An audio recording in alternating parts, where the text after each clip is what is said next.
primera relación con Chile. Como ustedes comprenderán, es una relación conflictiva.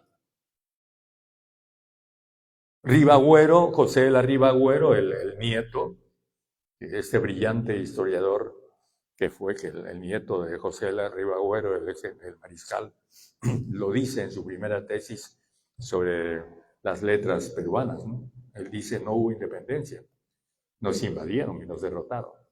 Claro, Ribagüero era un hombre realista, el nieto también. Pero es importante, interesante, examinar esa primera relación. Vamos a la segunda.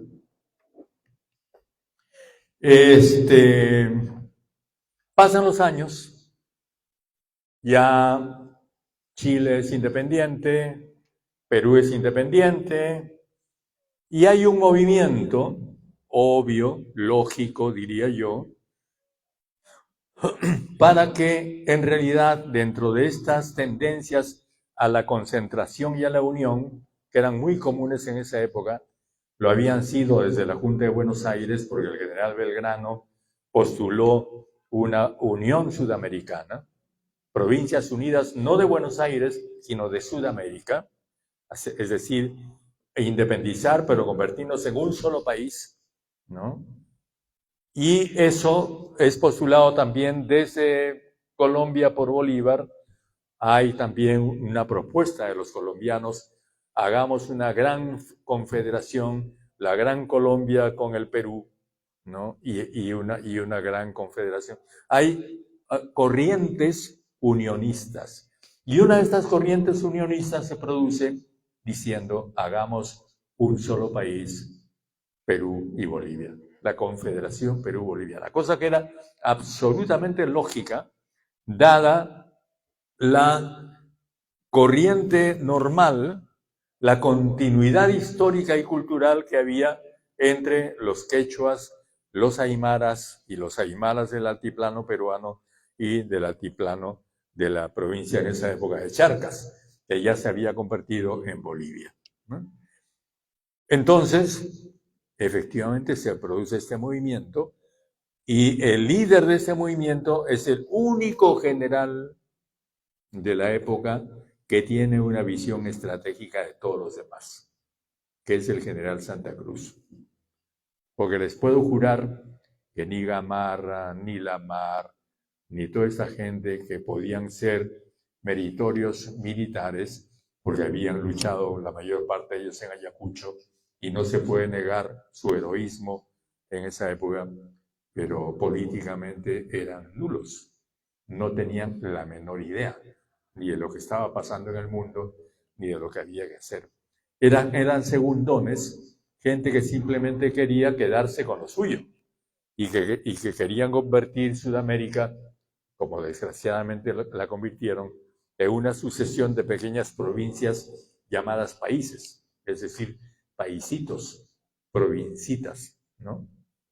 Bueno, Santa Cruz estaba en contra de esta idea y se logra en conjunto con un grupo de militares que incluye a Ribagüero, curiosamente, que había tenido una conducta traidora, pero bueno, apoya la Confederación Perú-Boliviana, al general Orbegoso, a otros generales peruanos y por supuesto generales bolivianos, y se forma la Confederación Perú-Boliviana. Pero esto tropieza con los intereses de Lima, los intereses de los comerciantes de la costa. Había un activo comercio entre Chile y Perú. Perú enviaba azúcar a Chile, Chile enviaba trigo a Perú, y no les convenía que hubiera un país que les pusiera impuestos. También los intereses de los puertos, porque Valparaíso pretendía ser el puerto más importante de la costa de Sudamérica, en su relación directa con Inglaterra. En aquella época, para navegar tenías que cruzar el Cabo de Hornos, y el primer puerto con el que te encontrabas era Valparaíso. No les convenía de ninguna manera que haya un puerto más importante que Valparaíso, que el Callao. Entonces, N razones apuntaban a que los intereses de las poblaciones que estaban en la costa, de los grupos comerciales, políticos y militares que estaban en la costa, tropezaran con esta visión estratégica. Y eso se produce de manera que Diego Portales, que es un sinvergüenza, que había estado en el Perú y que se convierte en la SUNAT de Chile, porque le entregan el cobro de los impuestos del gobierno chileno, hace su fortuna a partir del cobro de impuestos. Él cobra impuestos él mismo como empresa privada y le da una parte al gobierno chileno. Y este Diego Portales, por supuesto, que era un tipo muy inteligente, muy absolutamente carente de principios, ve que eso no se podía permitir. Y Diego Portales entonces, como registra la historia, organiza la resistencia contra la Confederación Perú-Boliviana, compran a dos generales traidores, que son Gamarra, que había traicionado a todo el mundo, un architraidor, había traicionado desde el comienzo, y a otro, Castilla, que la historia no sé por qué, lo pone en un pedestal, pero que cumple el mismo papel contra el Perú. Y ambos generales se ponen bajo la jefatura del general Bulnes y invaden, hacen la segunda invasión contra el Perú. Ya no es la invasión que viene con la flota libertadora, es la invasión que viene con el ejército chileno y el general Bulnes, y hace la guerra contra el Perú. Y en esa guerra, desdichadamente, luego de los primeros triunfos de la Confederación Perú-Boliviana, Santa Cruz es derrotado. Y hay un episodio muy interesante, también que la gente olvida, que es que esta es la primera experiencia de la guerra con Chile. Porque si bien es cierto que derrotan a Santa Cruz en Yungay, cuando se les ocurre subir a estos ejércitos de Chile a los Andes del Sur, son derrotados por un general indio, que era el único general indio que había. Este general indio, me estoy buscando por aquí su nombre. No.